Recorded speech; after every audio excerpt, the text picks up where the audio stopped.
कि भारत के जो हिंदू राजा थे उनके लिए युद्ध जीवन मरण का प्रश्न नहीं होता था, शक्ति प्रदर्शन के टूर्नामेंट की तरह होता था। वो स्पोर्ट्समैन स्पिरिट से युद्ध लड़ते थे, युद्ध खत्म होने के बाद छोड़ दिया करते थे। लॉजिकल ये है कि अलेक्जेंडर हारा होगा, बंदी बनाया गया होगा, पोरस ने उसको छोड़ दिया होगा और हारी हुई फौज पे ट्राइबल्स अटैक करते हैं। हॉलीवुड की मूवी देखिएगा अलेक्जेंडर, उसमें दिखाया गया है कि वो हार गया था और युद्ध में घायल हुआ। और उसके बाद सुनिए, एक हारी हुई फौज जा रही थी जिसका राजा रास्ते में मर गया। अब वो फौज जो बड़े जलवे से निकली थी अपने देश से कि विश्व विजय करने जा रहे हैं, क्या कहानी सुनाती अपनी जनता को कि हम गए, हार के वापस आ गए और राजा रास्ते में मर गया। उसे कुछ तो बताना ही था कि हम क्यों वापस आए। तो कहानी उसी हिसाब से बनाई गई और धीरे धीरे हमको ये बात समझ में आ गई। दूसरा उदाहरण देता हूं, आर्यन इन्वेजन थ्योरी।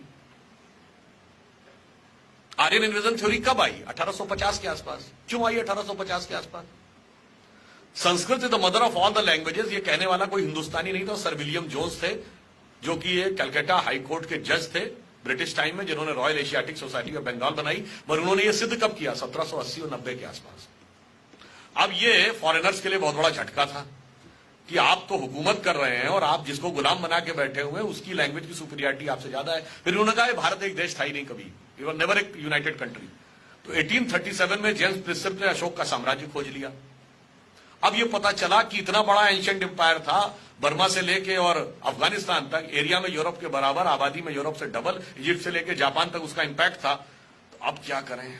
अब तो पॉलिटिकली भी हमसे सुपीरियर दिख रहे हैं, नॉलेज में भी हमसे सुपीरियर दिख रहे हैं, लैंग्वेज में भी हमसे सुपीरियर दिख रहे हैं। तो अब एक ही तरीका है कि ये सुपीरियरिटी हम लेके आए थे।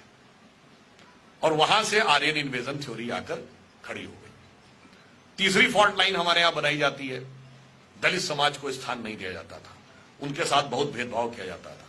मैं पूरी विनम्रता से पूछना चाहता हूं, भारतीय संस्कृति के दो सबसे बड़े महाकाव्य रामायण और महाभारत, दोनों के रचयिता कौन? महर्षि वाल्मीकि। आज की परिभाषा के अनुसार जो वाल्मीकि समाज है वो किस कैटेगरी में आता है? दलित। महर्षि वेदव्यास कौन? आज की परिभाषा के अनुसार कौन? सहज समझा जा सकता है। और अगर यह सत्य था तो संत दादू, संत नामदेव, संत रैदास, संत कबीर, दक्षिण भारत के संत थिरुवल्लुवर, ये सब उस वर्ग में पैदा होकर सम्मानित संत हुए। रानी झलकारी बाई, ऊदा देवी पासी, राजा बिजली पासी राजा भी हुए। और यथार्थ कई बार हम लोगों से ऐसा घुमा के छुपा दिया जाता था कि कई बार हम समझ ही नहीं पाते थे कि इसमें फैक्ट क्या। जैसे हम और आप सबने सुना होगा जब गुड़गांव का नाम गुरुग्राम किया गया तो बहुत से रैशनलिस्ट खड़े हो गए, ये द्रोणाचार्य के नाम पे गुरुग्राम क्यों करना, इन्होंने तो एकलव्य का अंगूठा कटवाया था और एकलव्य तो दलित था, उसके साथ बहुत बड़ा अत्याचार किया गया था। कहीं ना कहीं हम सबके भी दिमाग में ये बात है, ईमानदारी से अगर हम कहें, हमारे पास उसका कोई रैशनल उत्तर नहीं है। आप लोगों को भी ऐसा लगता होगा ना। और उसका कारण जानते क्या है? महाभारत में एकलव्य का उल्लेख कहां है? आप लोगों में से कितने लोगों ने पढ़ा है? हमारे में से 99 लोगों ने वो नहीं पढ़ा। इवन चैप्टर भी नहीं पता होगा किस चैप्टर में एकलव्य का उल्लेख है। एकलव्य का उल्लेख महाभारत के वन पर्व में आता है। जब वो घटना है ना कि वो कुत्ते के मुंह में इतने सारे बाण थे और जब निकाला तो एक भी जगह पे उसके खून नहीं लगा हुआ था, तो अर्जुन चकित हुए कि इतना बड़ा धनुर्धर कौन आ गया।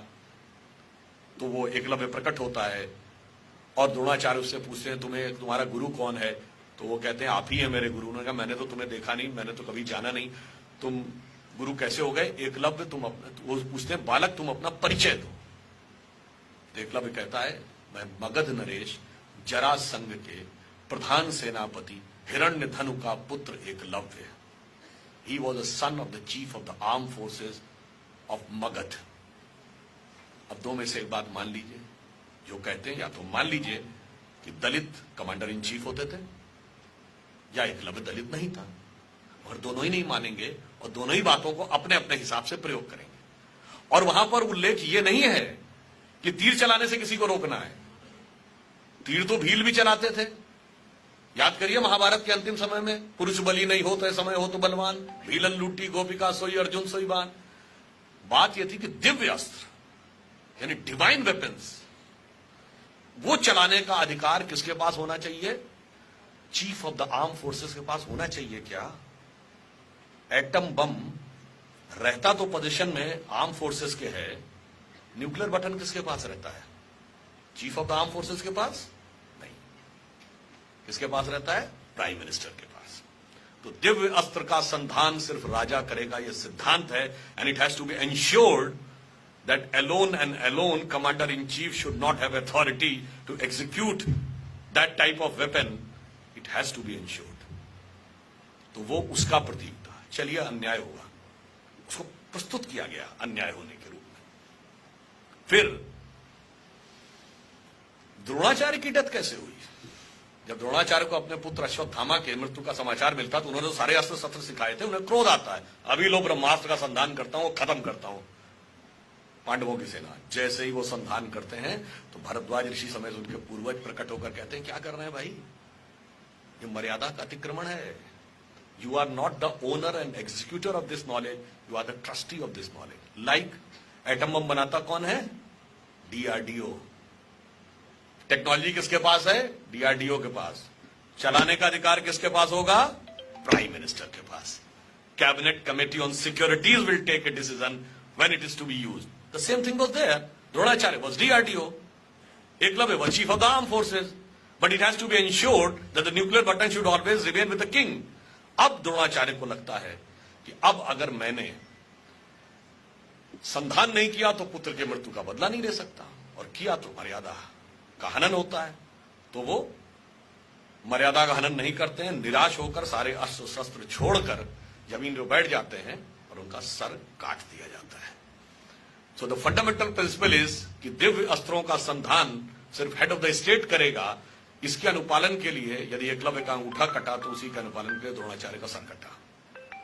मगर चूंकि हम लोगों ने वो चीजें पढ़ी नहीं और अपने हिसाब से वो चीजें जो हमें बताई गई उससे हम कहीं ना कहीं, वो लोग जो एजेंडा था ना कि हम ग्लानि हमारे अंदर होनी चाहिए, वो सेटल हो गए। दूसरा इशू बताया जाता है, साहब सीता जी को भगवान राम ने भेज दिया, बड़ा गलत काम किया, तो महिलाओं के साथ इतना बड़ा अत्याचार होता था, उनको वन भेज दिया, वनवास दे दिया।